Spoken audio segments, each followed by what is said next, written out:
Hello everyone, my name is Dr. Marty Kotler, and I'm the president of Target Coding. Thank you for listening to this presentation on the Physician Quality Reporting System, PQRS. Now this is a Medicare program, and you may be thinking, okay, here we go again. Medicare is making us do more stuff. Well, we don't create these rules. What we do is try to explain them to you in a fashion that's simple and makes it very easy to implement. So now you have a choice when it comes to participating. As a chiropractor, you have a choice to participate in this Medicare PQRS program. Now, I recommend that you do participate. I recommend that all my clients participate in the Medicare PQRS program. But again, you have a choice. You don't have to. Now, there are many reasons why I think you should participate. The main reason could be because of money. If you don't participate, there's going to be a small penalty placed on you. But it might not be about the money. It could be about quality-based health care, better monitoring of patient care, being included in a future health care system. Not participating could prevent you from being part of a system in the future. And you know what's interesting? Some of the things that this PQRS program requires, you are probably doing already. If you're seeing Medicare patients, then you're required to do a few of these things according to the Medicare guidelines on chiropractic. So I'm going to be showing you specific examples on how to submit claims using the PQRS program. So you're going to be reporting measures. This is basically a measure reporting system that's been mandated by Congress. These measures identify accepted standards of care. Medicare wants these measures to be submitted on a 1500 form or submitted electronically. There's a couple of other ways that you can submit it, but you're going to be submitting claims using these non-payable G codes. So to participate in PQRS, all you need to do is submit claims with these G codes. You don't need to formally register. The G code that you submit will correlate to an action that was taken by you, the provider. These G codes have no dollar value. You're going to enter 0 on the claim. If your software doesn't allow you to enter a $0 value, then enter 1 penny. Contact your software vendor if you have questions on that. Now, PQRS is a separate program than the EHR Meaningful Use program. See, with PQRS, you don't even need certified EHR software program to participate. Again, this is Medicare only. PQRS is not to be used for Medicaid or Blue Cross Blue Shield or Aetna, Cigna, State Farm, Allstate. When you submit a spinal manipulation code, a spinal CMT code, you're going to be required to submit G codes on the same claim that you submit a spinal adjustment code, even on maintenance visits. So let's get started. Oh, before we get started, let me tell you a little bit about myself. For those of you that do not know me, again, my name is Marty Kotler. I'm the president of Target Coding. I'm certified in coding. I'm a certified professional compliance officer. I write articles for chiropractic economics and dynamic chiropractic. I've written 10 books on chiropractic billing, coding, and documentation. And I speak for many different organizations throughout the country, the Coding Institute, Parker Seminars, Foot Levelers, and I'm a guest speaker at many national and state chiropractic association conventions nationwide. Those of you listening to this presentation, if you're part of your state association that's looking for speakers on compliance, audit prevention, documentation, risk management, let us know. Maybe we could work something out. Okay, so there are 3 measures that you need to know about. You're going to need to report 3 measures when it comes to chiropractic services. So the first measure is number 131. This is pain assessment and follow-up. You're going to need to report this measure using a standardized tool on each visit. So, what's the easiest way? In my opinion, the easiest way to document this measure, measure 131, is by asking the patient about pain. You need to talk to patients about pain, according to this program. So, asking the patient, Mrs. Jones, Mr. Jones, do you have pain? Patient says yes. You ask them, pain scale, 1 is very mild or no pain, 10 is severe. What number are you? The patient says, I'm a 7. You write that down. Pain scale 7 out of 10. That meets the standard. here for this measure. So there's a verbal numeric rating scale. There's the visual analog scale. That's where you use a little ruler with numbers 1 through 10, or you have a smiling face for no pain, and then a crying face for worst possible pain, and the patient circles what they are. That's a visual analog scale. So that's the first measure. The next measure you need to report is measure 182, Functional Outcome Assessment. You need to provide the patient with a standard functional outcome assessment form and document that you have a plan in place. The functional outcome tool should be used at a minimum of every 30 days and has to be reported on every visit. Examples include Oswestry, Roland Morris, Neck Disability Index. The VAS does not count towards this measure. The next measure is 317, Screening for High Blood Pressure and Follow-up Documented. So you need to report this measure a minimum of once per reporting period. Providers who report the measure must perform the blood pressure screening at the time of the visit. Either the doctor or a eligible professional must perform the blood pressure screening. You cannot obtain the blood pressure measurements from external sources. Okay, so let's cut right to the chase. Example number 1, brand new Medicare patient comes into your office. First line item here is your exam. You do an exam, 99203, 25 and GY modifiers. You're going to plug in your own fee that you charge, and then you do a chiropractic adjustment, 1 or 2 regions. That's 98940 AT. That stands for active treatment, according to the Medicare guidelines on chiropractic, whatever your fee is. And then here are the PQRS codes. The patient fills out an outcome assessment form. That's G8539, either 0 or 1 penny. Patient says, yes, I have pain, and you have a plan in place to take care of that pain. That's G8730. And then you check the patient's blood pressure, and it's normal. I'm going to give you examples in a few minutes, explain to you what do you do if it's not normal, but let's go with the easiest one here. You check the patient's blood pressure, it's normal. That's G8783, 8783 for normal blood pressure. Follow-up visit, an established patient. This is what, we'll call this your subsequent visits or your regular visits. Patient comes in, you're going to do a chiropractic adjustment because the patient has pain, 98940 AT. You ask the patient about pain. You write down their pain scale, or you use other tools. That's G8730. Now, do you have to have the patient fill out another outcome assessment form on the second, third, fourth visit? No, but you still have to report the measure. That's 8942. That's an established patient comes in, and you had the patient fill out an outcome measurement form within the past 30 days. That's G8942. Another example, re-exam. Okay, re-exam. That's 99213 as an example. It could be 211, 212, 214, 215. I'm using 213, 25 modifier, GY modifier.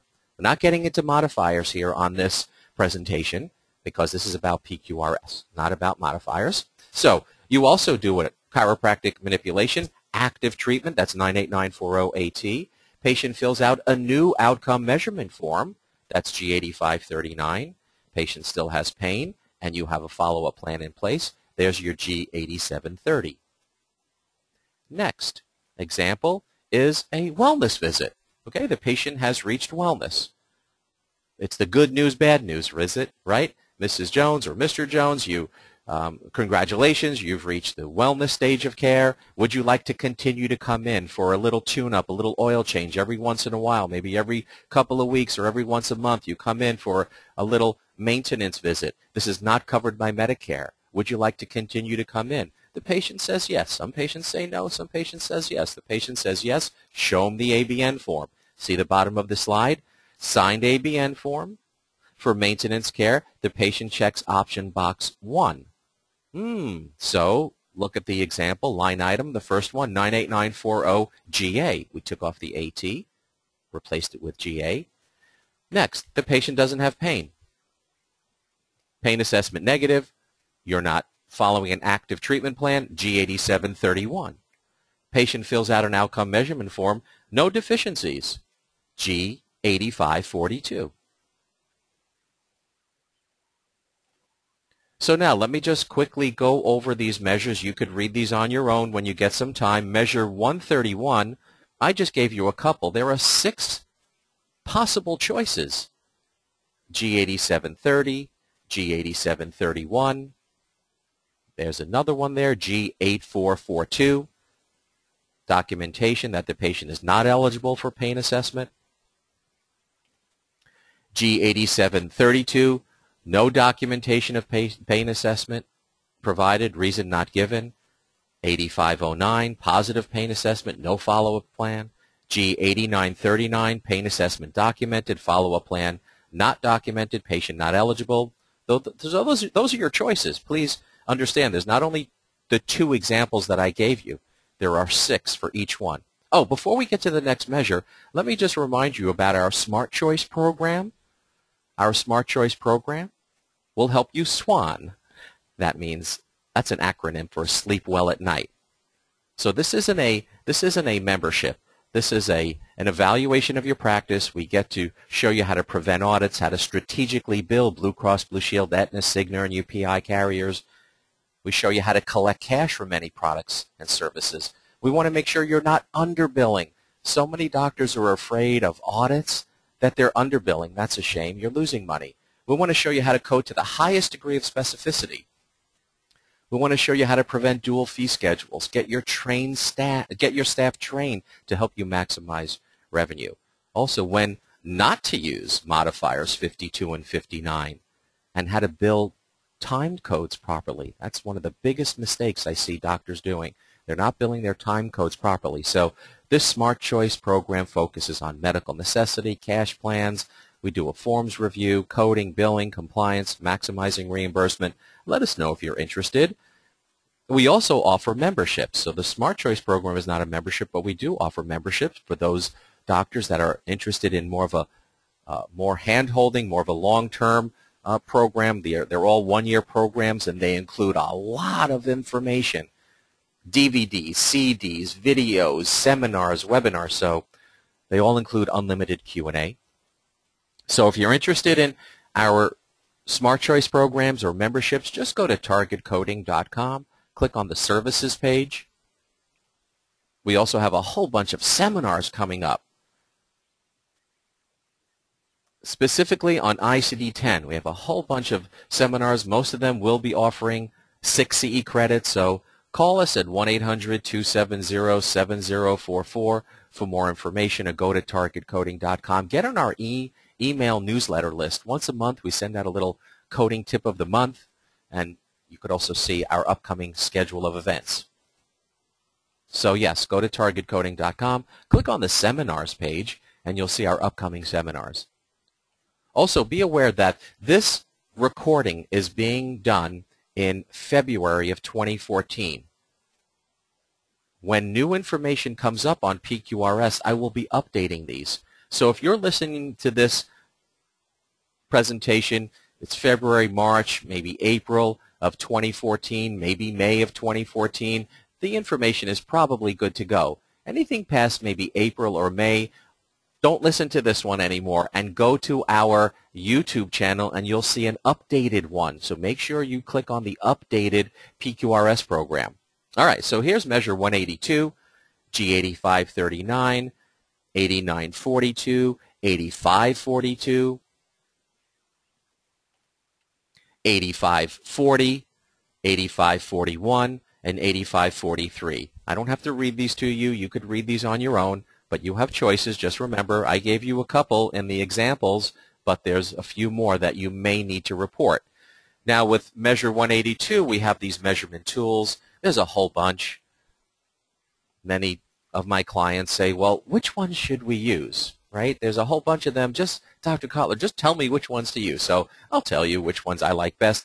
Any patient that comes in with any type of neck, cervical problem, use the neck disability. Now, you could use these for your regular patients, even your cash patients if you would like. Medicare requires them.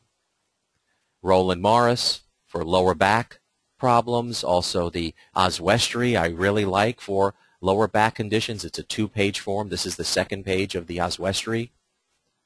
And then any patient that comes in with any type of upper extremity problems, I like the dash form. Now remember, Medicare does not pay chiropractors for extremity manipulation, so be careful with that. But these are excellent forms to use here. And then patient comes in with any type of lower extremity problems. I like this one, the lower extremity functional scale form. It's a 2-page form, and this is the second page. It shows you how to score it. Next, the measure 317 for high blood pressure. So G8783, normal blood pressure. Follow-up not documented. But you may have patients coming in with pre-hypertensive readings, anything over 120 on the systolic side or over 80 on the diastolic side. G8784, blood pressure reading not documented. Patient not eligible. Next, 8951. 8785, 8952. Now the American Chiropractic Association has a little chart here for measure 317. You can go to the ACA website and get this. You don't have to be a member of the ACA to get this information. So this is courtesy of the ACA, what you see on your screen, and you'll see the normal blood pressure reading, no follow-up required, and then there's the pre-hypertensive blood pressure reading, anything over 120 up to 139 or 80 to 89. So you'd have to recheck the patient's blood pressure within a year and recommend lifestyle changes or refer the patient out. And then we have the first hypertensive blood pressure reading. That's a systolic over 140 or a diastolic over 90. Then you need to retake the blood pressure with between 1 day to 4 weeks and recommend lifestyle changes or refer the patient out. And then there's a second hypertensive blood pressure reading over 140 or over 90 on the diastolic. Then you have to recommend lifestyle changes and one or more second hypertensive reading interventions or refer the patient out. So here's the detailed description. Now if you look at the bottom of the page here, I think the ACA messed up here. I'm pretty sure G9151, I do not think that is the right G code to report. It should be G8951. So double check that. I don't think G9151 is correct. Again, this is right from the ACA. I'm going to contact them and let them know I don't think that's the correct one. I think that should be G8951. And then here's the third page of the detailed description of the blood pressure readings. So that's it. Again, we offer our Smart Choice program, and we have memberships to choose from. Please let us know if you are interested. We have a whole bunch of ICD-10 seminars. ICD-10 is coming, so start getting prepared. Give us a call or visit our website for more information. Get on our email newsletter list. Just a couple of closing comments. You must check with all the carriers you bill prior to submitting claims based on the information provided in this presentation to ensure that it is compliant.